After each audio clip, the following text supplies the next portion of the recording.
Hello, everyone, and welcome back to the Deep Dive. We are really glad you could join us today. Yeah, it's great to be here. We're going to be exploring some really interesting aspects of English language learning today. That's right. Okay, so let's get started with today's Deep Dive. We're going to be taking a really close look at some practical, everyday English conversation examples. The goal here is really to help you, our listeners, become more confident, more effective communicators in English. Exactly. We know you want to learn efficiently, and, well, that's what we aim to do, give you a kind of shortcut to understanding and, more importantly, using English in those day-to-day situations. And today's source material is perfect for that. We're using excerpts from a YouTube video. It's called English Listening and Speaking Practice English Conversation. And it's from the Learn English with Jessica channel. Yeah, it's a great resource because it's packed with these authentic examples of how English is actually used. You know, simple questions, more involved chats, the whole range. It really covers a lot of ground. So think of this deep dive as guiding you through these interactions. We're going to unpack the common phrases you hear, look at how questions are typically put together, and how conversations just naturally flow in different scenarios. It's not just about the words themselves, is it? It's about how they work together, how you use them to ask for help or make plans or just understand what's going on around you. Precisely. And by focusing on these really practical communication skills, we want to make your learning efficient. We know you're busy. Yeah, time is valuable, so this deep dive is designed to give you that core understanding you need. So you can navigate those everyday English conversations much more easily and hopefully feel a lot more confident doing it. Definitely. Okay, let's dive in then. One of the absolute fundamentals is asking and answering questions, right? Couldn't be more basic, yeah. The video kicks off with some simple where and what questions, things happening in a home setting. Like, where is Jane? And the answer? She's in the living room. Seems simple enough. It does, but notice how quickly that sets the scene. We know who Jane and where the living room. Right. And then the follow-up, what is she doing? And the answer, she is playing the piano, uses that present continuous tense. Yes, the ing form for actions happening right now. Exactly. And you see this pattern repeated immediately. Where is the car? It is in the garage. Simple location. Then about the dog. The dog is eating. Again, present continuous. And the speaker says, I am cooking. Bill and Mary are watching TV. The cat is sleeping. It's all about actions in progress at that moment. That is or are plus the ing verb. It's a core structure for describing current activities. You hear it constantly. If you ask someone, hey, what are you up to? They'll likely reply using it. I'm reading, we're having dinner, that sort of thing. Precisely. It signals immediacy. Okay, then the video shifts gears slightly, moving to possessive questions. Yeah, the example starts with someone looking at photos. My favorite photographs. And the question comes, whose photographs? That word whose, crucial for asking about ownership. Who do these belong to? And right after that, more identification questions. Who is she? And what's her name? All prompted by this photo of Jennifer in Toronto. Right. So we've got identifying people, who, what's her name, alongside identifying ownership, whose. Really fundamental stuff for interacting. And notice they also bring in location again here. Where is she in this photograph? She's in Toronto. And even identifying a landmark. What is that building behind her? She's standing in front of the CN Tower. So it weaves together people, places, actions, possessions, just like real conversation does. Exactly. It's rarely just one type of information being exchanged. Okay, this next bit is super practical. Location questions again, but focusing specifically on prepositions. Ah, yes. Those little words that tell us where things are in relation to each other. Incredibly important. The video gives some great examples. Where is the school? And the answer uses between. It's between the library and the park. Then, where is the post office? It's across from the movie theater. Across from another key preposition. And it continues with, where is the Royal Bank? It's next to the supermarket. Next to. Where is the gas station? It's around the corner from the church. Around the corner from. Or where's the barbershop? That's near the bus station. This section is like a mini lesson in giving basic directions. If you can master these prepositions between, across from, next to, around the corner from, near me, you're well on your way. Absolutely. Think how often you need to ask or explain where something is. These are the words you need. Very practical. And flowing naturally from that, the video shows it's a really common and importantly, polite way to ask for directions. The phrase, "Excuse me, can you tell me the way to the nearest bank?" Such a standard phrase. You can adapt that for almost anything: the nearest station, the museum, a specific shop. And notice the politeness markers. Starting with, "Excuse me," gets attention respectfully. Right, and "can you tell me?"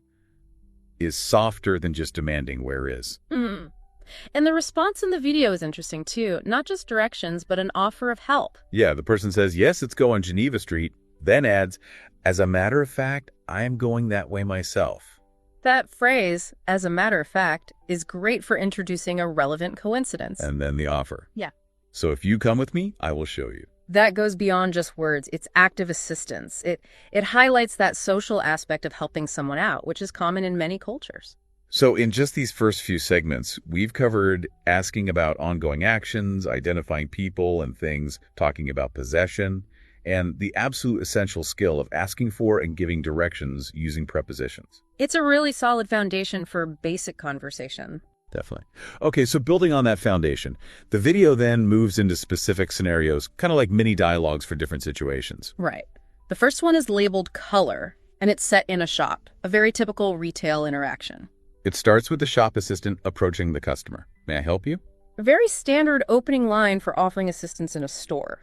Polite and direct. And the customer responds clearly. "Yes, please. I am looking for an umbrella." I am looking for a great phrase for telling someone what you want to buy or find. The assistant then tries to narrow it down. "What's your favorite color?" A logical question to help find the right product. Customer says, "It's black." But then the item isn't available. "Sorry, we have no black umbrellas right now." Hearing, "Sorry, we have no nanos," is important to understand. It means they don't have what you specifically asked for. But the assistant doesn't just give up. They offer an alternative. "Here is a nice umbrella, but this umbrella is yellow." Showing flexibility and trying to still make a sale or help the customer. Good service. And the customer is open to it. That's okay. And then adds an interesting comment. "Yellow umbrellas are very popular this year." Yeah, that's a nice touch. It shows acceptance of the yellow one and adds a bit of light conversation, making the interaction positive even though the first choice wasn't there. So that little exchange covers offering help, stating needs, preferences, dealing with unavailability, offering and accepting alternatives. Lots packed in there. Very efficient. Next up, the video focuses on yes-no questions, really drilling down on clarity and simple agreement or disagreement. It revisits the umbrella theme. "Excuse me, is this your umbrella?" Answer, no, it isn't. Clear and direct negative. Then a check for certainty. "Are you sure?" Yes, I am sure. Affirmative confirmation. And then they clarify why. "That umbrella is brown and my umbrella is yellow," contrasting the descriptions. This repetition and contrast really reinforces the difference in the certainty of the no answer. Very clear communication. Then a different type of yes-no question, more personal. "Are you married?" And the simple answer is, no, I'm not. I'm single. Again, direct and unambiguous. Common social questions. Common answers. Following that, we get into "tell me about" prompts. These are designed to elicit more description. Exactly. It's an invitation to give more detail. The first one, tell me about your new car. Is it large? Answer, no, it's not. It's small. So the prompt asks for general info, but the specific question, is it large, leads to a yes-no first, then the descriptive adjective small, contrasting with large. Same pattern for the next one. Tell me about the questions in your English book. Are they difficult? No, they're not. They are easy, contrasting difficult and easy. And one more. Tell me about your new neighbors. Are they quiet? No, they aren't. They are noisy, contrasting quiet and noisy. This section really focuses on using those basic adjectives to describe things, people, situations, a core vocabulary skill. Simple but essential. Then the video drills down further with short answer questions. This is all about concise responses using the right verb form, mainly is and are. Right. It tests your listening comprehension of the core question and your ability to give a grammatically correct brief answer. Example. Is Alice young or old? Short answer, she is young, using is correctly. And they cycle through pairs of adjectives. Is Bill tall or short? He is short. Is Albert's apartment big or little? It's small. Noticing little in the question, small in the answer, common synonyms. Were the last examinations easy or difficult? They were difficult, using were for the past tense plural. Is Julie married or single? She is single. Back to is. This rapid-fire practice is great for internalizing these basic structures and adjectives. Okay, so we've got a good handle on basic questions, descriptions, short answers. Now the video moves into a more complete scenario, a telephone call. Yes. Phone calls can be tricky because you don't have the visual cues, the body language. There are specific conventions. Definitely. The call starts crucially with identification. Hello, Jack, this is Dave. Absolutely vital on the phone. You have to say who you are. Dave then clearly states his reason for calling. I want to return the book I borrowed from you last night. Direct and purposeful. Get straight to the point. Next, making arrangements. Dave asks, will you be home about 6 o'clock? Trying to find a convenient time, Jack confirms. Yes, I will. I'll be cooking dinner, giving that extra bit of context. Now, this context makes Dave reconsider. He says, oh, well, then I won't come over at 6. Why not? I don't want to disturb you. Polite consideration. And Jack reassures him. Don't worry, you won't disturb me. This is important social lubricant, making Dave feel welcome. So Dave accepts the reassurance. Okay, I will see you at 6. And Jack confirms. Okay, I'll see you then. Goodbye. Perfect confirmation. Both people know the plan. This short call packs in so much. Identifying yourself, stating purpose, making arrangements, being considerate, offering reassurance, confirming details, all key phone skills. Very well demonstrated. The next section tackles understanding a concept that might be new to some learners. What's a grant? Yeah, this comes up in a conversation about college expenses. Language isn't just grammar, it's understanding concepts. The conversation starts. My daughter is going to college. The response is predictable. That's great, but it must be expensive. A common reality. Then the new term is introduced. Yeah. Yes, but she has a grant. Leading naturally to the question, a grant? What's a grant? If you don't know the word, you have to ask. And the explanation is simple and clear. The government is giving her money. To pay for her education. Then a clarification. That's right, it's money you don't have to pay back. Distinguishing it from other forms of aid. The follow-up question digs deeper. Does it pay for everything? No, she has a loan too. Introducing the related concept of a loan. Which prompts the crucial distinction question. What's the difference between a grant and a loan? And the answer is crystal clear. You have to pay back a loan. A grant is a gift. Beautiful.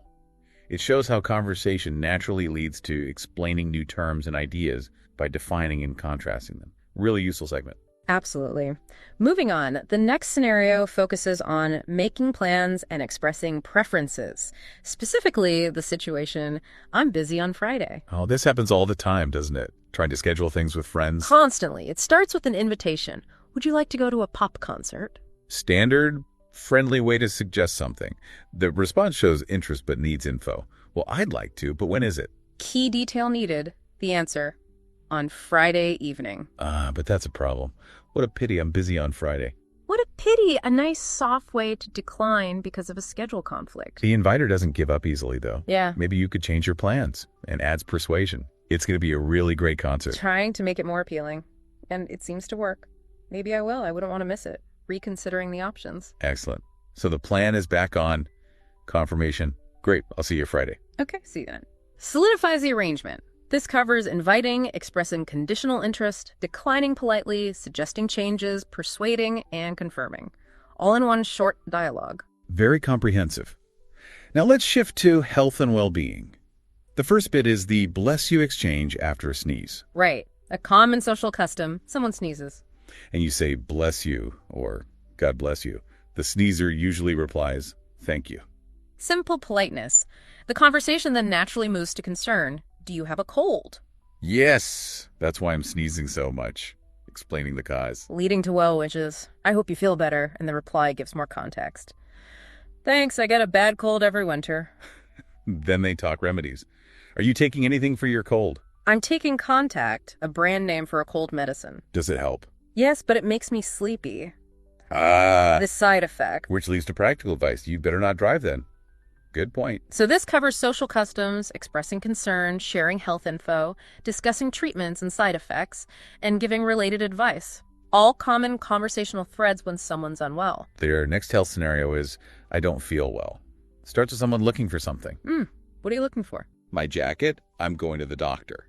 That immediately signals a problem. Prompting the question, why? What's the problem? The answer is a bit vague but common. I'm not sure, but I don't feel well. Trying to get more specific. Do you have a fever? No, but I have a pain in my chest. Okay, that's more specific information. Then practicalities. What time is your appointment? 11:30. I'm going now. Bye. And the parting words express concern. Goodbye. I hope it's nothing serious. Thanks. See ya. This show's expressing general unwellness, asking about symptoms, sharing appointment details, and offering well wishes. Very standard interaction. Moving on to seeking and offering help with the "can you help me" scenario. Right, approaching someone for assistance, in this case a police officer. Can you help me, officer? The officer agrees to try. I'll try. What's the problem? The problem? I can't get into my car. Logical question. Where are your keys? They're in the car. Locked out. A classic situation. The officer offers a solution. Don't worry, I can open it. How can you do that? The surprising answer. With a coat hanger. It's easy. Resourceful. Where can we get a coat hanger? There's one in the police car. Wait here. Practical help. The scenario ends with gratitude. Thanks a lot, you're very kind. Shows the whole cycle. Asking for help, offering it, explaining the problem, finding a solution, expressing thanks. Very useful structure. Okay, let's revisit transportation and directions.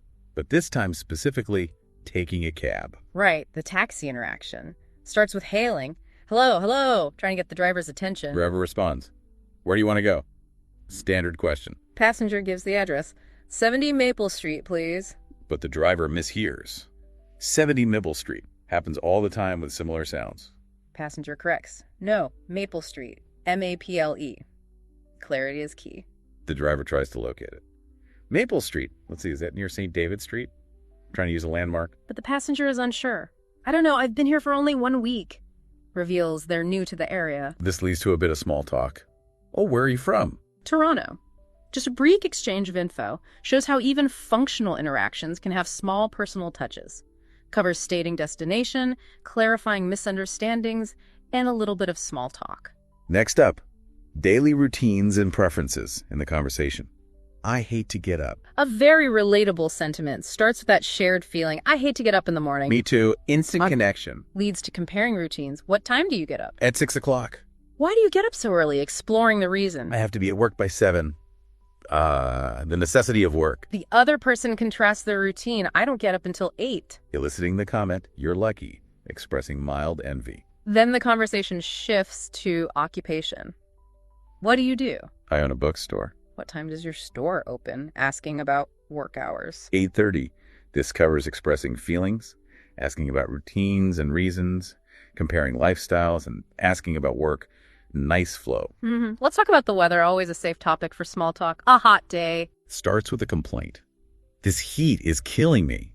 Hyperbole, but expresses strong discomfort. Me too. It must be 95 degrees. Agreement and quantifying the heat. Leads to a desire. I would like a cold drink. Offer of help. I'll get you one. Followed by appreciation. Thanks. Enjoying the drink. This tastes good. Agreement. It does. Shared positive experience. Back to the weather's effect. Geez, this hot weather makes me lazy. Me too. Get me another drink. Another request, maybe a bit demanding this time. Leading to a humorous closing. I guess if you are lazy, no one else is allowed to be. Thanks for understanding. Bit of playful banter. Shows how weather chat can lead to offers, shared feelings, and even some light humor. Okay, shifting to something more procedural. Bureaucracy and processes with getting a visa. Very relevant for international travel or relocation. Starts with a key question. Does it take long to get a visa? The answer is realistic. It depends on the season. Anywhere from 1 month to 2 months. Acknowledges variability. Next practical question. What do I need to do? What are the steps? The basic process. Fill out an application form and wait. Simple overview. And concern about delays. Will there be a long waiting period? The answer is cautiously optimistic. No, if you don't run into any government delays. Admits external factors can interfere. Covers the essential initial queries. Timeline, process, potential issues. Useful starting point if you ever need a visa. Now into the workplace interactions with employing a new member, discussing a job candidate. Right. Evaluating qualities. First, energy. Well, this woman may be suitable for the job, but is she energetic enough? Positive response. Yes, she certainly seems to have lots of energy. Next, ambition. She's got to be ambitious too, is she? Affirmative again. Yes, she has plenty of ambition. Then flexibility. And we really need a flexible sort of person. Do you think she is? This time, a more nuanced answer. She seems to be determined enough, but she's a little tough. Introduces a potential downside or consideration. Leads to the decision. Well, I guess we will give her a try and see how she works out. A trial period seems warranted. This shows evaluating multiple job criteria, discussing pros and cons, and reaching a provisional decision. Typical hiring discussion. Now, for some social interactions and dating, starting with a date. Capturing the pre-date excitement. Begins with noticing happiness. What are you so happy about? You're grinning from ear to ear. The news. Sandy and I are going out this weekend. Reaction. Oh yeah, that's fast work. That's great. Surprise and approval. Logistics. Which night are you going to see her, Friday or Saturday? Specifics. On Friday, she isn't going to be in town on Saturday and Sunday. She's going to visit a friend in Quebec. Explains the timing choice. Planning the activity. What are you going to do on Friday? I don't know yet. Do you have any ideas? Asking for suggestions. An idea is offered. How about taking her to a Chinese restaurant? I've heard that she likes Chinese food. Tailoring the suggestion. Good reception. That's a great idea. Then, the crucial question of attire. What are you going to wear on your date? Initial thought. I'm going to wear my new suit. Advice given. That's too formal. Wear your jeans and a t-shirt. Suggesting a more casual look. A compromise, perhaps. How about your sports jacket? Are you going to wear it on Friday night? No, I'm not. Go ahead and wear it. Seems like the sports jacket is okay. Shows planning, getting advice, making decisions for a date. Very typical pre-date chat. The next scenario is less happy. Hello, Sandy. Is that you? Dealing with a missed date over the phone. Starts awkwardly with misidentification. Hello, Sandy. Is that you? Yeah. Yes. Who's this? It's Gil. Who? Needs clarification. Gail Dixon, of course. Oh, Gil, I'm sorry. Recognition, finally. Awkward start. Gil gets to the point. Yes, we had a date last night. Where were you? I waited for an hour. Direct confrontation about being stood up. Sandy apologizes. Oh, I'm sorry, Gil. I couldn't come. Gail presses. Couldn't come. Why not? Wants a reason. Sandy's reason? Well, I had to pack my stuff for my trip. Gil questions the lack of communication. Why didn't you call me? A valid point. Sandy's excuse. I wanted to call you, but I couldn't remember your phone number. A bit weak. And now I'm going to forget yours. Ends on a slightly passive-aggressive note, perhaps. Yeah, it captures that uncomfortable post-missed date dynamic. Explanations, apologies, maybe some lingering frustration. Definitely. Okay, let's move to reflecting on past activities with, what did you do yesterday? A standard conversation starter. Begins with a greeting and observation. Hi, how are you? You look tired. Did you sleep okay last night? No, I didn't. Opens the door for explanation. Why? What did you do yesterday? The key question. The answer. I went to a nightclub last night and danced all night. Late night explains the tiredness. Interest shown. Oh, yeah. Did you have a good time? Enthusiastic reply. I had a wonderful time, but I beat it today. Beat it, meaning exhausted. More details sought. What time did you leave the nightclub? I left about 3 a.m. Confirms the late night. Understanding expressed. I'm not surprised that you were tired. Makes sense. Finally getting specifics about the place. Which nightclub did you go to? Fantastic. It's on Ontario Street. It's really nice. Sharing the experience and a mini review. Shows how asking about the past leads to sharing activities and opinions. Now, back to travel and immigration, specifically traveling by air, the check-in process. Starts at the counter. Do I check in here for Air Canada to Mexico? Clarifying the location. Agent asks for the ticket. Do you already have your ticket? Yes, here you are. Providing the document. Luggage time. Can you put your luggage up here, please? Sure, I have 3 suitcases. Uh-oh. Potential problem flagged. We only allow 2 pieces. You'll have to pay an extra charge. Airline rules. Passenger tries to avoid the fee. Oh, I can carry this one with me. Agent clarifies the rule. No, I'm sorry. It won't fit under your seat. That's $45. Okay. Stating the policy and cost. Passenger pays. Here you are, thank you. Compliance. Seat selection offered. You can choose your seat, a window seat, or aisle seat. Passenger preference. I'd like a window seat, please. Agent confirms. Fine. Seat 15A. Signs the seat. Concludes with documents. Here are your ticket and your boarding pass. Enjoy your flight. Standard procedure, including handling excess baggage. Very practical scenario. Indeed. The next travel step. At the customs. After landing. Officer starts. Good morning. Can I see your passport? Standard request. Traveler complies. Certainly, here it is. Officer checks. Yes, that's all right. Passport is okay. Now, declarations. Have you got anything to declare?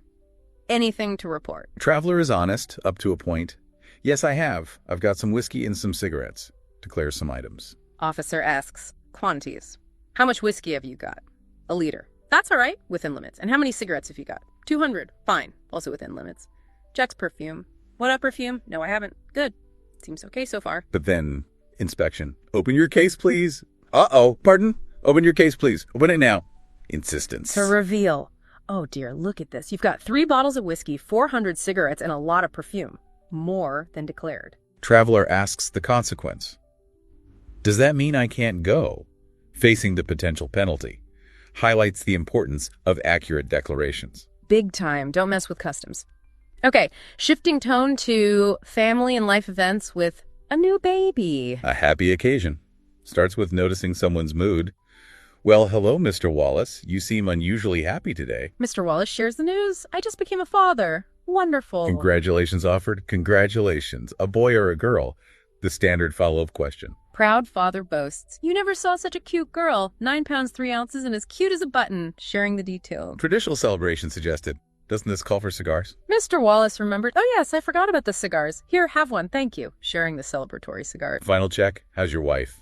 Concern for the mother. She's just fine. Reassuring answer. Captures the joy in common exchanges around childbirth. Lovely. Now, exploring language learning motivation with is English difficult? Why learn English? Starts with destination. Where are you going? To Canada. Reason for the trip. Why are you going there? I'm going to learn English. There's a school there that has an excellent program. Clear motivation.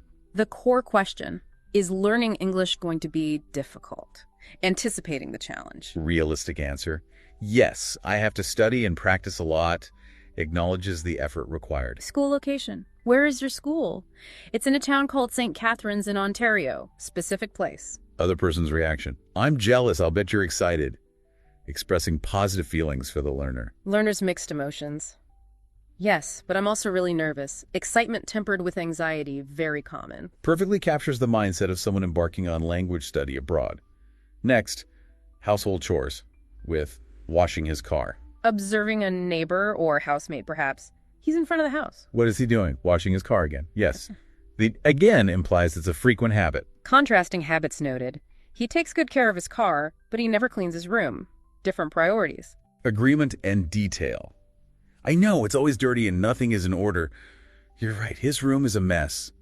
Shared observation. Humorous suggestion follows. Maybe he should move into his car. Funny exaggeration highlighting the contrast. Short and sweet observation on differing standards of tidiness. Now, ordering food and preferences at the restaurant. Starts with the menu. This is a big menu. Yeah. Overwhelmed by choice, perhaps. Sharing orders. What are you getting? Chicken, peas, and baked potatoes. One person decides. The other is unsure. I don't know what to get. Seeking suggestions implicitly. Suggestion offered. They have a very good turkey, but declined. I had turkey yesterday. Needs another idea. Alternative suggestion. How about steak? Accepted. Perfect. I'll get steak and mashed potatoes. Decision made. Final detail, vegetables. What vegetable are you getting? Strong preference stated. I'm not getting any. I don't like vegetables. Clear dislike. Shows ordering, suggesting, declining, stating preferences. Core restaurant interactions. Very useful. Next, more good news with pregnancy and anticipation in When's the baby due? Begins with sharing news. I have some good news. What is it? Lisa's gonna have a baby. Exciting. Positive reaction. That's great. I'm so happy for her. Me too. Shared joy. Asking about preferences. Do they want a boy or a girl? A girl. The parents hope. Key question. When's the baby due? Timing of arrival. At the beginning of September. Specific time frame. Plans to connect. I'm going to phone Lisa tonight. That's nice. Say hello for me. Passing on good wishes. Warm and simple conversation about happy news. Okay, let's look at small talk and getting to know people at the bus stop. A classic place for spontaneous chats. Starts by checking location connection. Jean, Barbara, do you work around here? Jean confirms, yes, I work in that building across the street. Leads to job question. Really? What do you do? Jean replies, I work in a law office. I am a secretary. Barbara finds it interesting. Oh, that's interesting. Barbara reciprocates. Yeah. What about you? What do you do? Jean asks Barbara now. Barbara answers. I work at the Guru restaurant. Jean guesses. Oh, are you a cook? Barbara clarifies. No, I'm a waitress. Jean empathizes. That's a really hard job. I don't envy you. Me either. Shared understanding of job difficulty. Conversation deepens.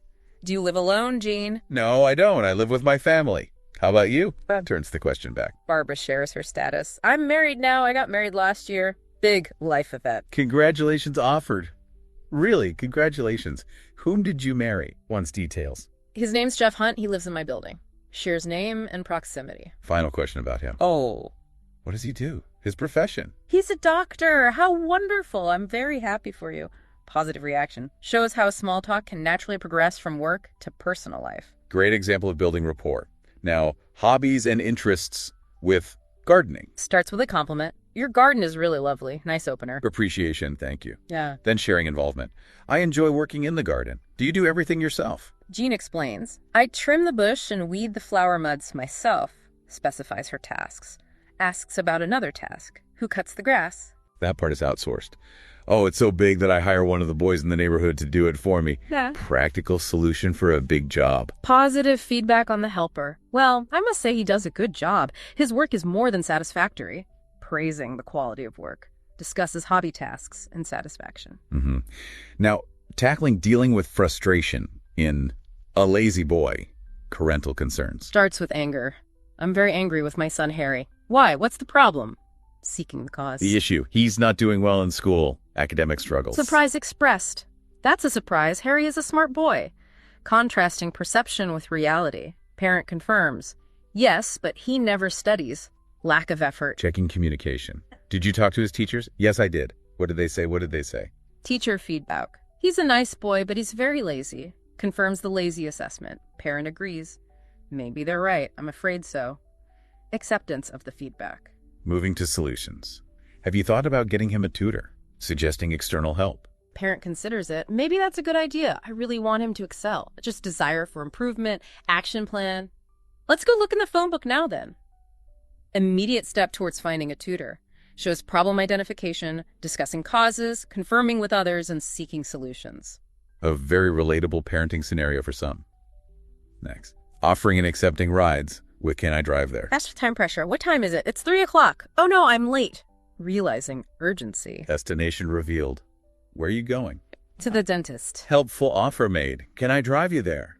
Offering a lift. Accepted readily. Sure, that will help. Appreciates the offer. Reason for appointment explored. Do you have a toothache? Yes, and it's very bad. Confirming pain. Sympathy expressed. I'm sorry to hear that. Explains the delay in getting help. I've had it for weeks, and this is the first time that I could get it. My dentist is always so busy. Difficulty getting an appointment. Positive spin on the dentist's busyness. I guess that's a good thing. It means a lot of people like him. Finding a silver lining. Covers realizing lateness, offering accepting rides, explaining reasons. Yeah, practical stuff. Now for shopping and consumerism with a new dress. Starts at the door. Who is it? It's me, dear. Don't you have your key? No, let me in. Simple entry exchange. New purchase spotted. What's in that box? What did you get? Curiosity about the package. The reveal. A new dress, honey. The purchase is identified. Questioning the need. But you have a closet full of dresses. Implies redundancy. Justification offered. I know, but I need a new one. The classic need versus want. Challenging the justification. What's wrong with all the other dresses? Why are they insufficient? The simple, perhaps illogical answer. They're not this one. This specific dress is desired for its own sake. Humorous take on consumer desire. Definitely captures that dynamic. Okay, suggesting activities. Again, first with a picnic. Simple suggestion. Let's go for a picnic. Met with enthusiasm. That's a great idea. Deciding location. Where shall we go? Let's go to the park. A common choice. Checking practicalities. How far is it? About a mile. Is it a nice place? Quality check. Reassurance about the place. Sure, it has picnic tables and a beautiful lake. Positive description. Agreement. Good. Dividing tasks. I'll make some sandwiches. I'll bring soda and cookies. Sharing responsibility for food. Considering others. The kids will love it. Thinking about family enjoyment. Covers, suggesting, choosing location, checking details, dividing tasks. Basic planning. And another activity suggestion. I'm going skiing. Triggered by snow. Snow report. We've got 10 inches of snow. It leads to excitement. Wow, that's terrific. Questioning the excitement. What's so terrific about it leads to the plan. I'm going skiing. Reaction surprise and slight skepticism. Skiing. Are you serious? Confirmation. Yes, it's a lot of fun. Expressing enjoyment. Cautious perspective offered. Maybe, but it's also dangerous. Highlighting the risk. Response embraces the risk slightly. You need to live on the edge, with a caveat. And you need to make sure you don't fall off it. Acknowledges danger, but still wants the thrill. Contrasting views on an adventurous activity. Interesting little exchange. Now, a really important one. Understanding rules and regulations, focusing on traffic rules. Starts with a parking violation warning. Okay. Sarah, you can't park here. It's a bus stop. Clear rules stated. Sarah dismisses the warning. Oh, we'll be back in a few minutes. It's okay. Underestimates the risk. Friend insists. Oh, no, it isn't. You'll get a parking ticket if you leave it here. Warns of consequences. Sarah remains confident. No, I won't. It's 5:30. All the traffic wardens have gone home. Thinks she can get away with it. Famous last words. Police arrive. Sarah, yes. Is this your car, ma'am? Oh, dear. Officer asks for a license. Excuse me, may I see your license? Standard procedure. Sarah is unprepared. I'm afraid I've left it at home. Another violation. Consequence for no license. In that case, you'll have to take it to the police station within 5 days. Formal requirement. Sarah is confused. But why? Doesn't realize the main issue yet. The main violation revealed, you were speeding, ma'am. Not about parking after all. Sarah disputes the speeding. But I was only doing 75, claims a lower speed. Officer corrects her. There's a 70-kilometer-per-hour speed limit on this road, ma'am, states the actual limit. Sarah feigns ignorance. Is there? I didn't see the sign. Common excuse. Officer reveals they were followed. Oh, ma'am, we've been following you. Sarah tries to deflect. So you were doing 75 too, implies police hypocrisy. Officer clarifies their speed. No, ma'am, we were doing 90 kilometers per hour and we couldn't catch you. Ouch. Shows Sarah was going much faster. Vividly demonstrates consequences of breaking multiple traffic laws. A cautionary tale. Don't argue with the traffic police when you're clearly in the wrong. Indeed. Okay, back to the home front with dividing household labor. And I'm really tired. Starts with tiredness and the next chore. I'm really tired. I have to go home and cook. End of the workday feeling. Leads to questions about routines. Do you make dinner every night? Comparing household tasks. Answer reveals division of labor. Yes, I usually make dinner and my husband washes the dishes. Shared responsibility. Contrasted with the other person. I live alone, so I do everything. Single person household reality. Adds detail. Sometimes I eat out, though. There are some good restaurants in my neighborhood. Location check. Where do you live? Near the Penn Center. Comparison. That's good. There aren't any good restaurants near my house. Different neighborhood amenities. Focus returns to husband's help. Your husband helps you do housework much, seeking more detail on his contribution. Detailed breakdown. Yes, he sets the table almost every night, and he makes our bed every morning, but I usually make all the meals. Specific tasks he does. Cleaning routine. How about cleaning? We clean the house together every weekend. Shared weekend task. Further details. I vacuum the rooms, and he usually sweeps the floor of the kitchen, and he does yard work. Specific roles in cleaning and outdoor tasks. Assessment. Your husband helps you so much. Positive view of his involvement. Final check. Does he help do the laundry too? Specific chore inquiry. The exception revealed. Well, he's never helped me do the laundry. One area he doesn't contribute to. Gives a very detailed picture of chore division in one household. Very insightful. Now, academic assessments with oral exams. Student experiences. Checking in post-exam. Hey, Cindy, have you finished the exam? Yes, I have. Confirmation. Difficulty assessment. Was it hard? Well, yes, it was hard. Pretty hard. Subjective feeling. Outcome unknown. Did you pass? I don't know. Mrs. Lusser didn't tell me. Uncertainty remains. Asking about specific questions. What questions does she ask first? Seeking details of the content. First question. She asked me what my name was. Simple starter. Cindy's reaction. That was easy, wasn't it? Yes, except I couldn't remember. Exam nerves, perhaps? More questions were called. Then she asked me where I came from and how long it took to get here from my country. Personal background question. Further recall. What else did she ask? She asked how long I've been studying English here in Canada, and she asked how I would use English in the future. Study duration and future plans. Keep going. Yes, go on. Encouraging more details. Comparative question. Then she asked me to explain the difference between my country and Canada. More complex analytical tasks. Any more? Anything else? Cindy searches memory. I'm trying to remember. Oh, yes, she asked if I spoke any other language. Language background? Is that everything? Is that all? Cindy clarifies. Oh, there were a lot of other questions. Indicates it was extensive. More examples. She asked me what my hobbies were, where I visited in Canada. Personal interests and experiences. Reading task. Then I was asked to read a passage. Assessing reading skills. Examiner's final words. What did she say at the end? Seeking conclusion. Cindy remembers. Let's see. Oh, yes, she asked me to tell you to go in right away. The next candidate is called. Gives a comprehensive overview of potential oral exam topics. Very thorough recall. The conversation continues with a request for help.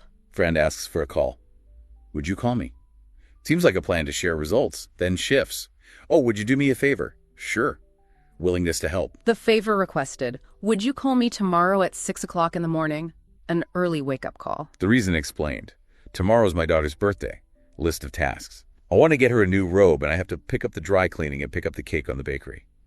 Anyway, I have lots of things to do, but I'm not sure I can get up early. Needs help with errands due to potential oversleeping. Offer of more direct help. Do you need a hand? Willing to do more than just call. Accept it enthusiastically. Oh, can you? That would be great. Specific tasks delegated. Can you go to the mall and buy her a new robe, pick up the dry cleaning, and get the cake from the bakery? Ask his friend to do all the errands. Question about the asker's planes. Then what will you be doing while the friend runs errands? Humorous reply. Sleeping in, of course. Plans to take advantage of the help. Shows friends helping each other out, even with slightly cheeky requests. Funny. Okay, next. Confirming plans and last-minute changes with, can I let you know? Dealing with uncertainty. Starts with checking evening plans. Are you going out with Leonard tonight? He's supposed to pick me up at 6:30. Plan seems set. Time check. What time is it now? 5:45. Time is tight. You better get going. Urgency. Surprise at the time. You're kidding. I haven't even taken a shower. Unprepared. Destination uncertainty. Where are you going? We haven't made up our minds yet. Maybe to a movie, maybe to a party. Plans still flexible. Movie suggestion offered. Go and see Forrest Gump. It's supposed to be interesting. Recommendation. Considered. Oh, maybe we will. Another option mentioned. I've heard The Sixth Sense is good too. Weighing movie choices. Personal preference stated. Well, I personally prefer Forrest Gump. Friend gives their opinion. Getting ready to leave. I really should be going. Needs to prepare for the date. Now, shifting to tomorrow's plans. Do you want to go shopping tomorrow? Tentative invitation. Conditional acceptance. I'd like to go, but it depends. Expresses uncertainty. Reason for uncertainty. I might have to go to the store tomorrow and do some work. Work commitment possibility. Needs flexibility. Can I let you know first thing in the morning? Asks to postpone final decision. Agreed. Okay, that'll be all right. Accepts the need for confirmation later. Phone rings. Interrupting. Oh, there's the phone. It must be Leonard. Date arrival imminent. Friend departs. We'll all be going. Call me up tomorrow. Reminder about the shopping plan confirmation. Confirmed. I will. Have a good evening.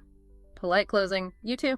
Shows confirming immediate plans while leaving future ones flexible. Good contrast there. Now, a quick look at formal versus informal phone calls via on the phone, a less formal call. This just seems to be the very end of the previous conversation, reused as an example of an informal closing. Right. Well, I'll be going. Call me up tomorrow. I will. Have a good evening. You too. It's brief, friendly, uses colloquialisms like call me up. Less structured than, say, a business call closing. Exactly. Just highlights that difference in tone. Next, a cup of coffee. Offering and discussing beverages. Simple offer. Can I get you something to drink? Standard hospitality. Request. A cup of coffee, please. Clarifying preferences. Yeah. With milk and sugar. Standard additions. Specific request. A little milk, but no sugar. Clear instructions. Other person shares their habit. I never drink coffee at night. States a rule for themselves. Reason sought. Why not? The reason. It keeps me awake. Common effect of caffeine. Alternative drink shared. What do you drink with supper? Tea. It helps me relax. Contrasting beverage choice and effect. Coffee drinker dislikes tea. I don't like tea. Suggestion based on the dislike. There's so many kinds of tea, maybe you should shop around and try to find one you like. Encourages exploration. Health angle added. Because coffee is so bad for you. Offers a reason to switch. Suggestion accepted. That's a good idea. Open to trying different teas. Covers offering drinks, stating preferences, discussing effects, and making suggestions. Okay, nearly there. How about a drink? Making social arrangements. Direct invitation. How about a drink tonight? Suggests meeting up. Eager acceptance. I'd love to. Positive response. Logistics venue. Where can we meet? Suggestion. How about the relaxed bar? Specific place named. Agreed. All right. Venue settled. Logistics time. What time? Suggestion. It's 8 o'clock. Specific time proposed. Accepted. Okay, yeah, that's fine. I will meet you there. Time confirmed. Expressing anticipation. I'm really looking forward to it. Shows enthusiasm. Reciprocated. Me too. Both are eager to meet. Quick, efficient arrangement making. Very smooth. And the final dialogue snippet relates to I have a sore throat, which also acted as a kind of outro in the source video. Starts with noticing voice quality. You sound terrible. Direct observation of illness symptoms. Confirmation. I have a sore throat, states the problem. Advice offered. You should rest your voice. Practical suggestion. Acknowledged. I know, it hurts when I talk. Confirms the advice is relevant. Remedy discussion. What are you taking for your throat? Hot tea and honey, common home remedy, approval. That should help. Positive view of the remedy. Work plans. Are you going to work today? No, I'm staying home. Sensible decision. Agreement. Good idea. Supports the decision to rest. Hope for recovery. I'll feel better tomorrow. Expresses optimism. Reciprocated wish. I hope so. Ends the exchange. Covers noticing symptoms, giving advice, discussing remedies, and expressing hope. Wow, okay. So looking back over this entire deep dive, drawing from that Learn English with Jessica video, we have covered a huge amount of ground, haven't we? We really have. I mean, for the last couple hours, we've gone through everything from those super basic where is questions right up to handling disagreements about traffic rules or discussing complex things like dividing household chores. Exactly. We touched on asking for directions, shopping scenarios, phone call etiquette, making plans, talking about health concerns, seeking help, daily routines, weather chat, travel procedures like check-in and customs. Family news, like new babies and pregnancy. Workplace chats about hiring, dating scenarios, both the good and the awkward, reflecting on past events, language learning itself, academic exams.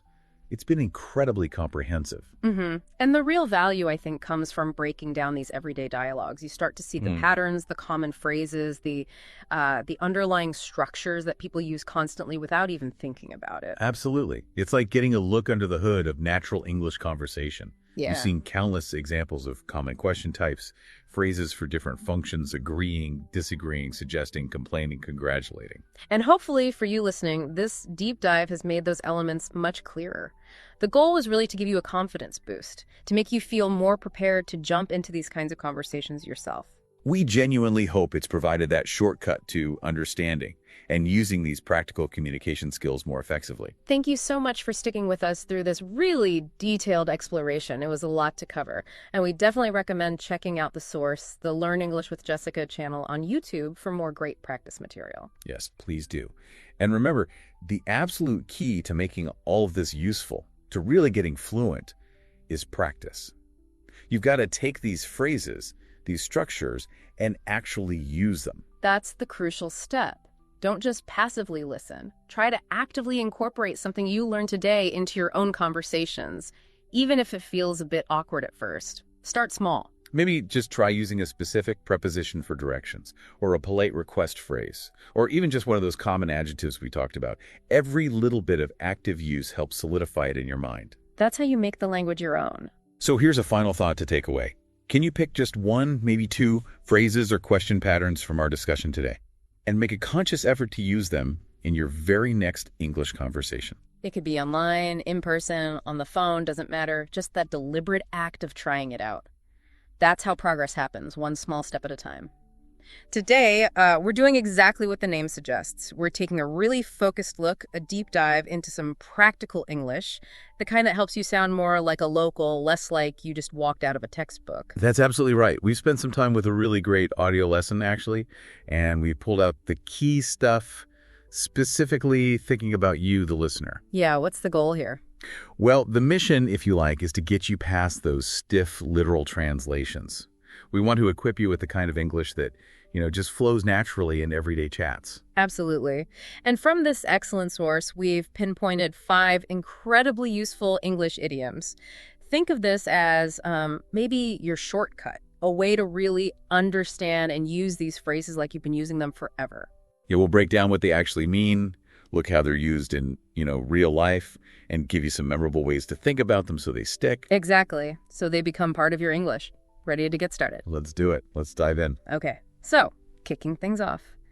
The very first idiom our source pulls out is under the weather. Right, under the weather. Now, chances are you might have come across this one before. It's pretty common. Oh, definitely. I've heard it a lot. But, what are the finer points? How do you use under the weather really effectively, Good question. So, at its core, under the weather just means feeling generally unwell. You're sick, or maybe just not feeling your physical best. Okay. It paints a picture of someone having, let's say, mild health issues. Think about those days. Maybe you've got a bit of a cough, some aches, maybe a headache that just won't quit. Not necessarily stuck in bed with something major, but you're definitely not feeling 100%. Right. So it's that kind of in-between feeling Not horribly sick, but definitely not your usual energetic self. It's a good way to describe feeling just off. Precisely. You nailed it. And the audio lesson we looked at gives some really handy examples. Helps to see how it works in a sentence, right? Yeah, examples are always good. Okay, first one. I'm feeling a bit under the weather today, so I'll work from home. Ah, okay. That's such a classic modern situation, isn't it? Instead of, dragging yourself into the office, maybe spreading germs, Exactly. you just decide to work remotely. And saying you're under the weather explains why. Nice and concisely. It's like a universally understood signal to your boss or colleagues. It really is. It avoids having to list off every little symptom, unless someone asks, of course. Right. Okay, next example. She called in under the weather and couldn't make it to the meeting. So that shows how you'd use it to tell someone, maybe your boss again, or like a teacher, why you're absent. Because you're feeling unwell. Yep. It's much more natural sounding than some really formal explanation. Can you imagine saying something like, Oh, like, owing to a feeling of general malaise accompanied by mild rhinitis. Exactly. I regret my inability to attend the scheduled convergence. It sounds so incredibly stiff, right? Totally robotic. Under the weather is direct, but it's still casual enough for most work or school communications. Yeah, makes sense. What was the third one? The third example was the kids are both under the weather with a cold this week. Ah, okay. So you can use it for other people too, not just yourself. Like talking about your kids having a cold. It describes that common, usually minor, sickness. You got it. So we've got a decent handle on the definition and some typical uses now. Yeah, I think so. The audio lesson also broke it down further into 3 specific situations where this idiom is particularly useful, where it really shines. Okay, what are those key scenarios? Well, the first big one is exactly what we saw in those examples. Right. Calling in sick to work or school. It's just a very standard, widely accepted way to explain why you're not coming in without needing to give like a full medical history. Yeah, keeps it simple. You could just say to your manager, "Hi, I won't be able to come in today. I'm feeling a little under the weather."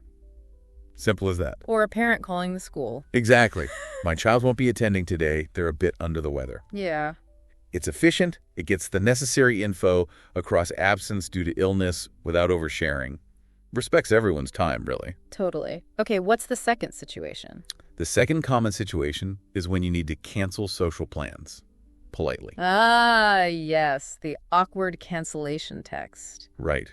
Imagine you were really looking forward to dinner with friends, but as the day goes on, you start feeling kind of crummy. Yep, happens to the best of us. You could send a quick text or leave a voice message saying something like, "Hey everyone, so sorry to do this last minute, but I'm feeling a bit under the weather, so I'm going to have to bail tonight.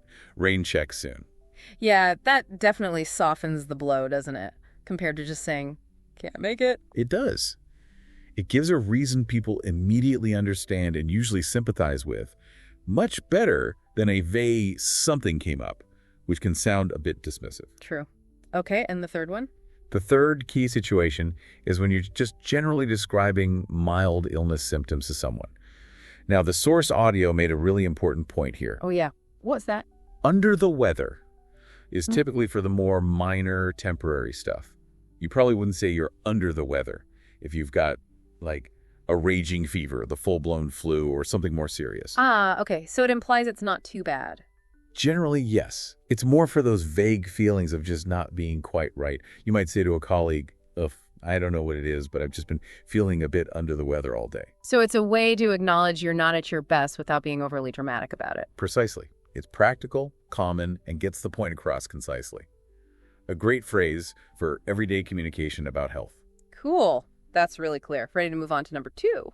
Definitely. What's the next linguistic gem on our list? All right, the second idiom we pulled from the source is hit the hay. Hit the hay. Okay. Yeah, it sounds a little, I don't know, old-fashioned, like something from a farm or an old movie. What does that actually mean today? You know, you're right. It does have a slightly rustic, maybe vintage feel to it.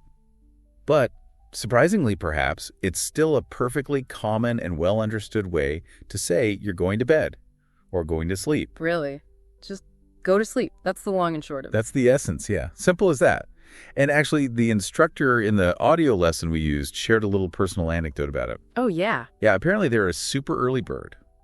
Like, records lessons at 5:45 in the morning. Wow, that's early. Tell me about it. So because of that, they often need to hit the hay pretty early themselves, usually around 8:30 or 9 p.m., just to get enough sleep. Okay, that totally puts it into context. If your day starts that early, yeah, and an early bedtime isn't optional, it's essential. Makes total sense why hit the hay would be part of their regular vocabulary. Exactly. It illustrates the need perfectly. Now, let's look at some examples the source gave for using hit the hay. First one, I'm absolutely exhausted. I think I'll hit the hay early tonight. Oh, yeah. That feeling is universal, I think. After a really long, tiring day, sometimes all you want is your bed. Hit the hay captures that weariness, that desperate need for sleep really well. It really does. Okay, second example. We should probably hit the hay soon. We have a really early flight tomorrow morning. Right, and that links straight back to the instructor's point, doesn't it? Needing an early night because you've got an early start planned, like travel. Yep. It's a clear, but maybe slightly less abrupt way of saying we need to go to bed now to be ready for tomorrow. It feels a bit gentler than just announcing time for bed. Yeah, a bit softer. What was the last example? Third one. After that 10-hour meeting, all I wanted to do was hit the hay. A 10-hour meeting. Yeah, hitting the hay would be the only thing on my mind, too. Again, it emphasizes being completely drained and just longing for sleep. Exactly. That strong desire to just switch off and recharge. Okay, so we get the meaning. We've seen some examples. What are the typical situations where someone might actually say they're going to hit the hay? Well, one very common time is when you're kind of winding down a social event, maybe a party at your place. Okay. You've had a great time with your friends, but you're starting to feel tired. The energy's fading. You could politely say, hey, everyone, this has been great, but I'm starting to get really tired. Think it might be time for me to hit the hay. Right. It's a softer way to signal you need to call it a night without sounding rude or like you're kicking people out. It's about your need for rest. Exactly. It frames it as your need, not their cue to leave necessarily. Makes sense. What else? The second situation, like we've touched on, is preparing for that early start the next day. Whether it's work, travel, a big appointment. Anything that needs you up at the crack of dawn? Pretty much. Saying you need to hit the hay early clearly explains why you need to prioritize sleep. People get it immediately. It's a really clear, easily understood reason for leaving an event early or just not staying up late chatting. For sure. And the third situation is maybe the simplest. Just expressing that general exhaustion after a long, demanding day. Like the 10-hour meeting example. Yeah, or maybe a day of hard physical work or something mentally draining. Saying, man, what a day, I just need to hit the hay, really gets across how tired you are and how much you're looking forward to sleep. So hit the hay is definitely a more colorful way, a less direct alternative to just saying, I'm going to bed.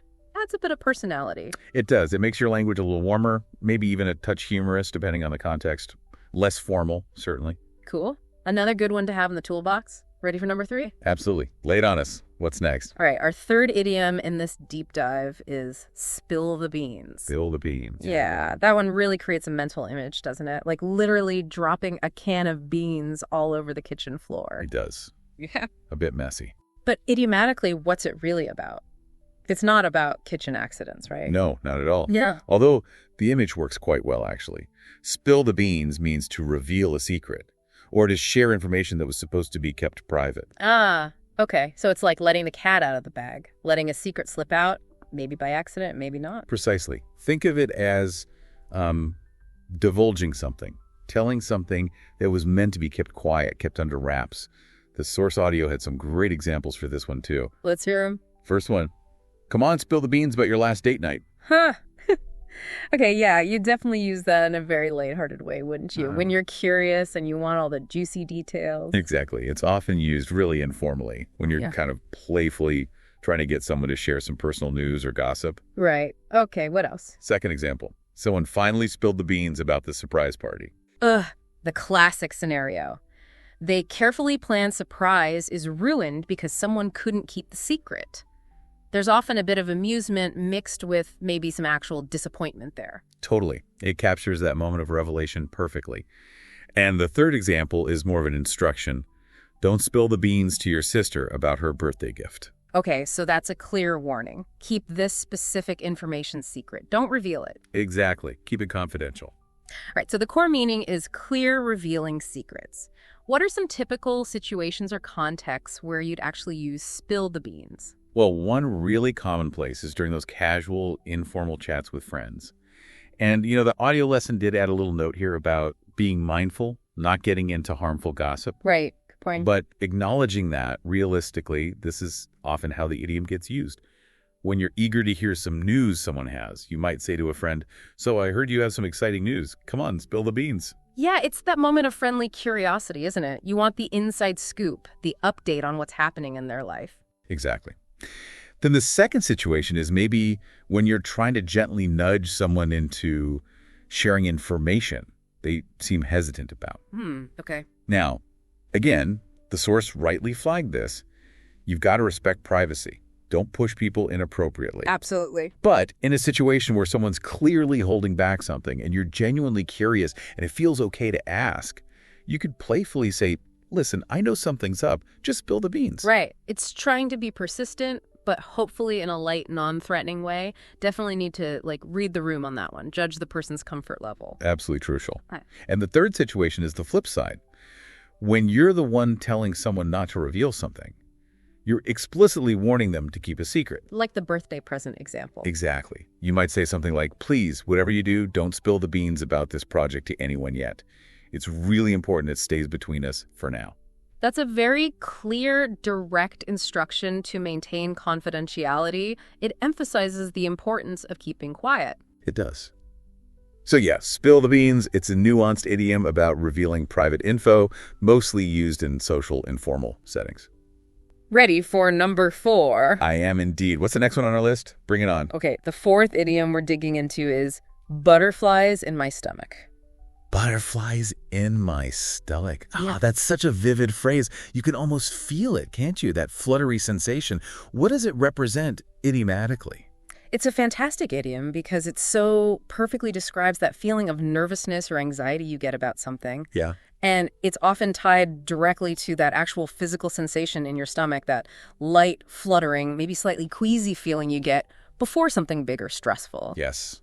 That unmistakable nervous flutter. I think pretty much everyone has felt that physical sign of anxiety at some point. It's so relatable. It really is.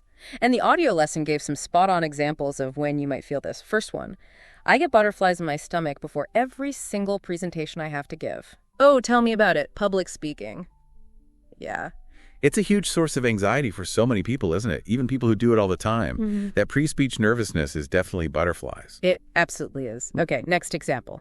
The job interview is tomorrow, and I already have butterflies in my stomach just thinking about it. Yep. That perfectly shows how just the anticipation of something stressful or important can trigger that feeling. The waiting can be the worst part sometimes. So true. The uncertainty, the stakes involved in an interview. Yeah, that can definitely bring on the butterflies well in advance. For sure. And the third example. Third one was, first-time performers often get butterflies in their stomachs before going on stage. Makes sense. The novelty of it, the pressure of being in the spotlight for the first time, that would easily lead to feeling anxious. Butterflies galore. Absolutely. Yes. So we've got a good feel for the feeling.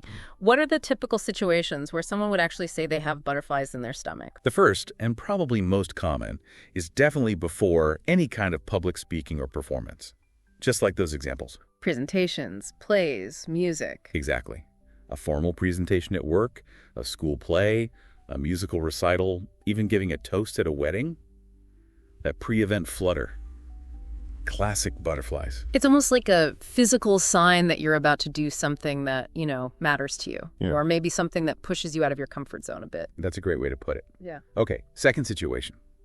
When you're about to meet someone important or someone you feel intimidated by. Oh, right. The audio lesson used a hypothetical example like meeting a president or a prime minister. That would certainly be nerve-wracking for most people. Definitely butterfly-inducing. Oh, absolutely. Meeting someone with that kind of status, or even just someone you really admire, yeah, that would cause a major surge of nervousness. It highlights that feeling of anticipation and maybe being a bit self-conscious too. For sure.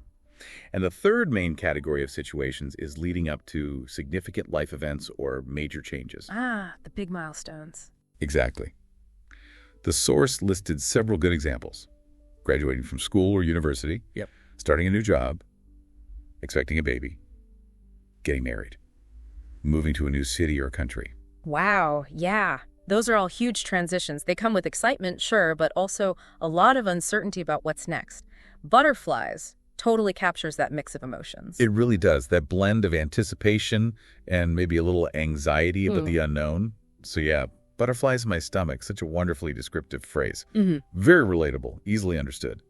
Ready for our final idiom. Let's do it. Let's hear the fifth and final one for this deep dive. Okay, the fifth idiom we're going to explore today is bite off more than you can chew. Bite off more than you can chew. Okay, literally, that makes me think of trying to eat a giant sandwich, like stuffing way too much in your mouth at once. Yeah, the literal image is pretty clear, isn't it? But idiomatically, it's not about food, I'm guessing. Nope, you guessed right. Idiomatically, bite off more than you can chew means taking on more responsibility, more tasks, more commitments. Basically, more stuff than you actually have the ability or the time to handle effectively. Okay, so it's all about overcommitting, taking on too much, and then feeling overwhelmed. Exactly that. You've got it. The audio lesson gave some really clear, relatable examples of this one, too. First one, I think I've definitely bitten off more than I can chew, trying to balance work, school, and volunteering all at the same time. Oh, yeah, that's such a common struggle these days, isn't it? People juggling so many important parts of their lives. That example perfectly illustrates feeling like you just have way too much on your plate. It really does. Okay, next example is more like a piece of advice. Don't bite off more than you can chew by signing up for too many extra classes this semester. Right. That highlights the importance of being realistic about your capacity, doesn't it? Not overloading your schedule just because you can sign up for things. Exactly. It's that wisdom of knowing your limits.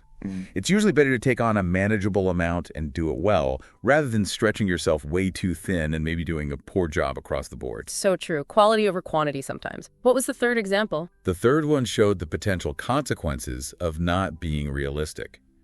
She really bit off more than she could chew when she agreed to organize 3 major events all in the same week. Wow. 3 major events in 1 week. Yeah, organizing just one can be absolutely massive. Doing 3 at once, that sounds incredibly stressful. A clear recipe for feeling completely overwhelmed. Absolutely. A recipe for burnout, maybe. Yeah. So, in what kinds of situations would someone typically use this idiom, bite off more than you can chew? Well, the first scenario is definitely when you have taken on too much. You've got multiple projects, loads of responsibilities, maybe at work, maybe personally. Like the event organizer example. Exactly. You're juggling several work projects, maybe planning a wedding, helping a friend move, and trying to train for a marathon. You might suddenly realize, whoa, I've bitten off way more than I can chew here. You feel the strain. Right, that dawning realization that you're overloaded. Yep. Okay. The second situation is more preventative. It's when you're thinking about making new commitments, but you already know you've got a busy period coming up. So it's about planning ahead. Kind of, yeah. It's about using foresight, not adding more to an already packed schedule. You might say to yourself, or maybe tell someone else is asking you to do something, look, I know next week is going to be absolutely crazy with deadlines, so I'm really trying not to bite off more than I can chew by agreeing to any new projects right now. That makes sense. It's about being realistic and setting boundaries, isn't it? Protecting your time and energy to avoid getting overwhelmed and maybe dropping the ball. Exactly. And the third situation is when you're offering advice or just making an observation about someone else's workload. Oh. If you see a colleague or maybe a friend who's clearly drowning in tasks, looking stressed, you might gently say something like, hey, you're doing incredible work, but honestly, it looks like you might have bitten off more than you can chew. Is there anything that could be delegated or maybe ask for an extension? Yeah. It's a way to express concern, maybe offer support, suggest they might be overextended, but without sounding critical or judgmental, like you're trying to help. Exactly. It's about acknowledging the effort but questioning the load. So yeah, bite off more than you can chew.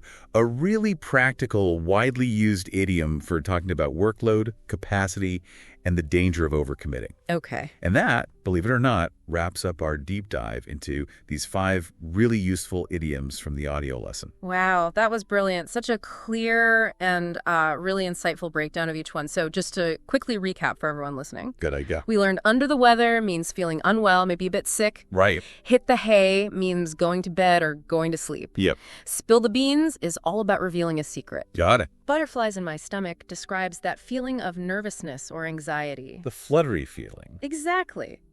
And finally, bite off more than you can chew means taking on too many tasks or responsibilities. Perfect summary. These are all just incredibly valuable phrases to add to your English toolkit. They'll definitely help you sound more natural, more like a native speaker. Absolutely. The key now is to start actually using them. Try to consciously incorporate them into your conversations. Yeah.